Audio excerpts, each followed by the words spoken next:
வணக்கம். பள்ளக்காட்டிலேருந்து தர்மா பேசுகிறேன். தனிமை எவ்வளோ அழகான சொல்லு தெரியுங்களா? யார் தனிமையை உணர்ந்துருத்தீங்க?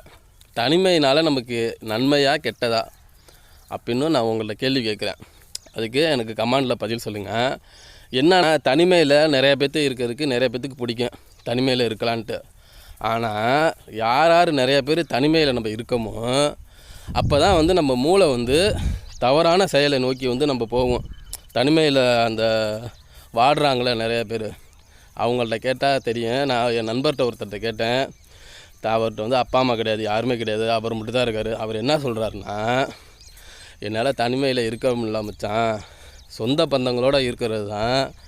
சொந்த பந்தம் நம்மளை ஏமாத்தினாலும் அவங்க கூட இருக்கிறது தான். நம்ம என்றைக்காச்சும் சொன்னாலும் ஏதாவது சொன்னாலும் நமக்காக கேட்பாங்க.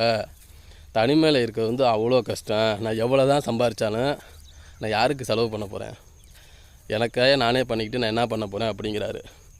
அதாவது தனிமையில் இருக்கிறவங்களுக்கு தாங்க அதோட கஷ்டம் தெரியும். நம்ம அழகாக சொல்லலாம், தனிமை அழகான சொல்லணும். ஆனால் அந்த தனிமையில் வாடுறாங்க பாருங்கள், அவங்களுக்கு தான் பல கஷ்டங்கள் இருக்குது. ஏன்னா அவங்க எங்கேயுமே போக மாட்டாங்க. இப்போ ஒரு நாள் லீவுனா வீட்டிலே தான் இருப்பாங்க. ஆனால் அதே மாதிரி நம்ம இருந்த மாதிரி தான் இப்போ கிராம சைடு இருக்கவங்களாம் யாருமே தனிமையில் இருக்க மாட்டாங்க. எப்படி இருந்தாலும் ஒருத்தவங்க சார்ந்து தான் எங்கள் சைடெலாம் இருப்பாங்க. அதனால் யாரையும் தனிமையில் இருக்கிறவங்க கஷ்டப்படுத்தாதீங்க. அப்படி இருந்துன்னு தெரிஞ்சிச்சுன்னா அவங்கள பேச்சு கொடுத்து நண்பர்களை ஆக்குங்க. எப்போதுமே நமக்கு நண்பர்கள் தான் நமக்கு பெஸ்ட்டு. நண்பர்களே நல்ல நண்பர்கள் கிடையாது, கெட்ட நண்பர்கள் கிடையாது.